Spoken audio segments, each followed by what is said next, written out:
প্রিয় শ্রোতা, আজ আমি আপনাদেরকে শোনাবো ইসলাম গ্রহণের পরে হযরত বিলাল রাদিয়াল্লাহু তাআলা আনহু এর উপরে যে অমানবিক নির্যাতন নেমে এসেছিল সেই বিষয়।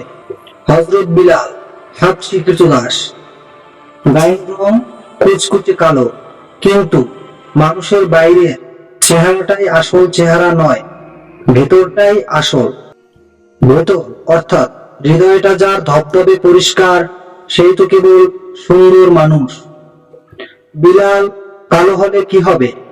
তার হৃদয়টি ছিল চাঁদের মতো পরিষ্কার, জ্যোৎস্নার মতো সুন্দর, সূর্যের মতো উজ্জ্বল।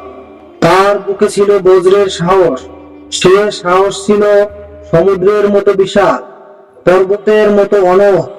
কালো মানুষের ভিতর যে এত রূপ, এত সৌন্দর্য থাকতে পারে, তা বিলালকে না দেখলে বোঝাই যায় না।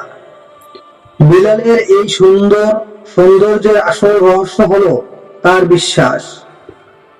তার গভীর বিশ্বাস এবং ভালোবাসা ছিল আল্লাহর রহমতের উপর, আল্লাহর নবীর উপর। তার সকল আস্থা ছিল আল্লাহর রহমতের উপর, আল্লাহর শক্তির উপর। তার নবীকে তিনি ভালোবাসতেন প্রাণ দিয়ে। তার সে ভালোবাসায় কোনো খাত ছিল না। তাই কৃতদাস হয়েও বিলাল মনিবের রক্তচক্ষুকে ভয় না করে নবীজি হযরত মুহাম্মদ সাল্লাল্লাহু আলাইহি ওয়াসাল্লামের ডাকে সাড়া দিলেন। ইসলাম গ্রহণ করে তিনি পরম তৃপ্তি এবং প্রশান্তি লাভ করলেন। কেনা গোলাম হলে কি হবে? মনিব তো কেবল একটি মানুষকে টাকা দিয়ে কিনতে পারে, সে তো আর মানুষের হৃদয় কিনতে পারে না। বিলালের মনটাও তার মনিব কিনতে পারেনি, এজন্য তিনি স্বাধীন ছিলেন মনের দিক দিয়ে। আর স্বাধীন থেকেই তিনি তার একমাত্র হৃদয়টা তুলে দিয়েছিলেন আল্লাহর হাতে, ইসলামের খেদমতে, নবীজির ভালোবাসায়। চুপে চুপে নয়, একেবারে সবার সামনে প্রকাশ্যে তিনি ইসলাম গ্রহণের ঘোষণা দিলেন।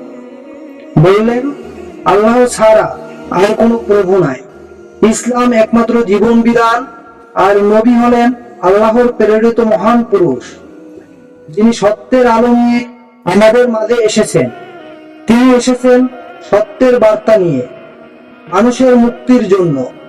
হাবশী কৃতদাস বিলাল, কুচকুচে কালো মানুষটি এই দৃঢ় কণ্ঠের আওয়াজ তার মনিব শুনতে পেল কাফেররাও। তারা ক্রোধে ফেটে পড়ল, বলল, কেনা গোলাম, কালো মানুষের এত বড় সাহস, এর পরিণাম বড় ভয়ানক। বিলাল তাদের কথা শুনতেই পাননি, কারণ তিনি তো জানেন দুর্বলদের উপর সবররা সবসময় অত্যাচার করে, জুলুম এবং নির্যাতন চালায়। এ আর নতুন কি? কাফেররা বলল, এখনো তুমি মুহাম্মাদের পথ থেকে ফিরে এসো বিলাল, তা না হলে তোমার কপালে অনেক দুর্ভোগ ও কষ্ট আছে। হেসে উঠলেন বিলাল। কালো মানুষের ভিতর থেকে ছিটকে পড়ল হাসির তুফান। বললেন, আমাকে ভয় দেখাচ্ছ? তোমরা কি জানো যে হৃদয় একমাত্র আল্লাহ এবং তার নবীকে ভালোবাসে, সে হৃদয় দুনিয়ার আর কাউকে ভয় করে না, পরোয়া করে না। তোমরা আমাকে কিসের ভয় দেখাও? তোমরা আমাকে কি করতে পারো? মারতে পারো, কিন্তু আমার বিশ্বাসকে তো আর কেড়ে নিতে পারবে না। না, কখনোই তা তোমরা পারবে না। গোলামের মুখে এই দুঃসাহসের কথা শুনে কাফেররা চরমভাবে ক্ষেপে উঠল, জ্বলে উঠল তাদের পাষণ্ড হৃদয়। তারা শুরু করলো তার উপর পাশবিক নির্যাতন। অত্যাচারী আবু জেহেল মস্ত বড় এক কাফের, বিশাল তার দলবল। আবু জেহেলের হুকুমে বিলালের উপর ক্রমাগত চলছে নির্যাতন আর নিষ্ঠুরতম অত্যাচার। কাফেররা তাকে আরবের আগুনের মতো উত্তপ্ত মরুভূমির বালির উপর নির্দয়ভাবে মারত। পাথরের কুচি এবং জ্বলন্ত আগুনের উপর তাকে শুইয়ে দিত। তার গলায় দড়ি বেঁধে অবশ শিশুদের হাতে কাফেররা তুলে দিত। শিশুরা বোঝে না, তারা খেলার ছলে বিলালকে টেনে হিচড়ে ছাগলের মতো করে ঘুরিয়ে নিয়ে বেড়াতো মক্কার গলিতে গলিতে। ঝাঁঝরা হয়ে যেত বিলালের শরীর, তার দেহ থেকে ঝরে ঝরে পড়তো টাটকা রক্ত। তাকে উপর করে শুয়ে দিত, তারপর বিলালের পিঠের উপর পাথরের বড় বড় চাক্কি চাপিয়ে দিত। মরুভূমির মধ্যে সূর্যের চোখ থেকে যখন আগুন বের হয়, ঠিক সেই সময়ে আবু জেহেল বিলালের উপর এভাবে পশুর চেয়েও জঘন্য আচরণ করত। গরম বালিতে বিলালের বুক পুড়ে যেত, পিঠের উপর ভারী পাথরের চাপে তিনি বালির মধ্যে ডেবে যেতেন। পিপাসায় বুক গলা শুকিয়ে যেত, পিপাসায় এবং যন্ত্রণায় তিনি ছটফট করতেন।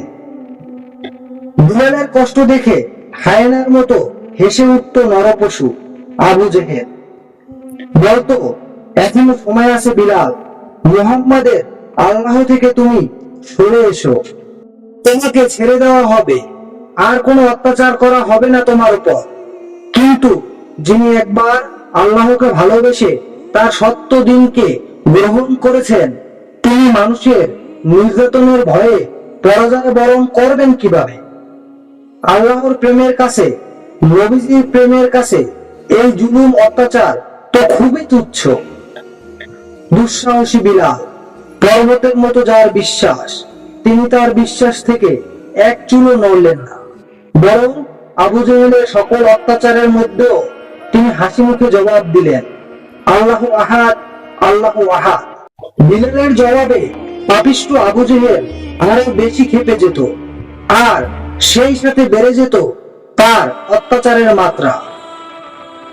কখনো বা গরুর কাঁচা চামড়ায় ভরে, আবার কখনো বা লোহার বর্ম পরিয়ে বিলালকে মরুভূমির মধ্যে যখন দুযোগের মতো সূর্যের তেজ, সেই সময় বসিয়ে রাখত। প্রাণবায়ু বেরিয়ে যায় এমন সময় তাকে পাপিষ্ঠ আবু জেহেল বলতো, এখনো ফিরে এসো বিলাল, আল্লাহ এবং মুহাম্মাদের পথ থেকে ফিরে এসো, আমরা তোমাকে ছেড়ে দিব। পর্বতের মতো অনড় বিলাল, শত অত্যাচারেও তিনি তার বিশ্বাস থেকে ফিরে আসেননি। তখনও সেই ক্লান্ত ও মৃত্যু মুখে দাঁড়িয়েও বিলাল হাসি মুখে উচ্চারণ করছেন, আল্লাহ আহাদ, আল্লাহ আহাদ। ইসলাম গ্রহণ করার কারণে বিলালের উপর যেরকম অত্যাচার নিপীড়ন নেমে এসেছিল, তা এতই মর্মান্তিক যে এখনো মুখে সেই নির্যাতনের কথা উচ্চারণ করতেও গায়ের পশম মুহূর্তেই লাফিয়ে ওঠে। অথচ কাফেরদের অত্যাচারের মাত্রা যতই বেড়ে যেত, ততই বেড়ে যেত বিলালের সহ্য শক্তি, বেড়ে যেত তার ধৈর্য, সেই সাথে বেড়ে যেত বিলালের আল্লাহ এবং তার নবীর উপর অপরিসীম প্রেম এবং ভালোবাসা। একমাত্র প্রেম এবং ভালোবাসার জন্যই মানুষ সব ত্যাগই স্বীকার করতে পারে। বিলাল ছিলেন এই চরিত্রের জ্বলন্ত প্রমাণ। তিনি ছিলেন সত্যের এক উজ্জ্বল প্রেমিক পুরুষ। তিনি আল্লাহ এবং তার রাসূলকে ভালোবেসে যাবতীয় ত্যাগ স্বীকার করেছিলেন হাসি মুখে। আল্লাহর সন্তুষ্টি অর্জন, তার দিনকে প্রতিষ্ঠা করা এবং নবীর সহচর্য ও ভালোবাসা লাভ করাই ছিল বিলালের একমাত্র উদ্দেশ্য। একদিন বিলালের উপর অকথ্য নির্যাতনের বেদনাদায়ক দৃশ্য নিজের চোখে দেখলেন হযরত আবু বকর। দেখে তিনি শিউরে উঠলেন। অনেক অর্থের বিনিময়ে গোলাম বিলালকে আজাদ করে দিলেন হযরত আবু বকর রাদিয়াল্লাহু তাআলা আনহু। নবীকে দারুণ ভালোবাসতেন বিলাল, নবীও তাকে খুবই ভালোবাসতেন। কালো হলে কি হবে? বিলালের হৃদয়ে যে সত্যের সূর্য ছিল, তা তো ছিল অত্যন্ত প্রজ্জ্বল। সে আলোর শিখা বিলালের কালো চামড়া ভেদ করে বেরিয়ে আসতো। মেঘ ঘুরে সূর্য যেভাবে পৃথিবীতে ছড়িয়ে পড়ে, ঠিক সেইভাবে বিলালকে অত্যন্ত পছন্দ করতেন নবীজি। তিনি বললেন, বিলাল, আজান দাও, আমরা নামাজ আদায় করব। বিলাল রাসূলের নির্দেশে আজান দিলেন। বিলালই প্রথম আজানদাতা, অর্থাৎ প্রথম মুয়াজ্জিন। বিলালের উচ্চকণ্ঠের আজানের ধ্বনিতে চারিদিকে মুখরিত হয়ে যেত, চারিদিকে সারা সারা রব পড়ে যেত। তার আজান শুনে কোনো মুসলমানই আর ঘরে বসে থাকতে পারতেন না। পুরুষ, নারী, যুবক, বৃদ্ধ, এমনকি শিশুরা পর্যন্ত বিলালের আজান শুনে ঘর থেকে বেরিয়ে পড়তেন। হযরত বিলাল এক সময়ের হাবশী কৃতদাস। সেই কালো মানুষটি ছিলেন সত্যের পক্ষে অত্যন্ত বিনয়ী, আর অন্যায় ও মিথ্যার বিরুদ্ধে ছিলেন অনড় পর্বত। বিলাল কেবল একজন কালো মানুষের নাম নয়, বরং সত্য ও বিশ্বাসের আলোয় আলোকিত দুর্বৃত্ত এক কালো পাহাড়ের নাম, হযরত বিলাল, যে পাহাড় থেকে সত্য, বিশ্বাস এবং সাহসের আলো কেবলই ঝরে ঝরে পড়ত। তার এই সুন্দর চরিত্র দেখে আমরা এইটুকু শিক্ষা গ্রহণ করতে পারি যে ইসলাম হচ্ছে শান্তির ধর্ম। এখানে নবী ও আল্লাহকে ভালোবাসলে সব কষ্টই সহ্য করা যায়। দুনিয়াবি কষ্ট এখানে কিছুই না।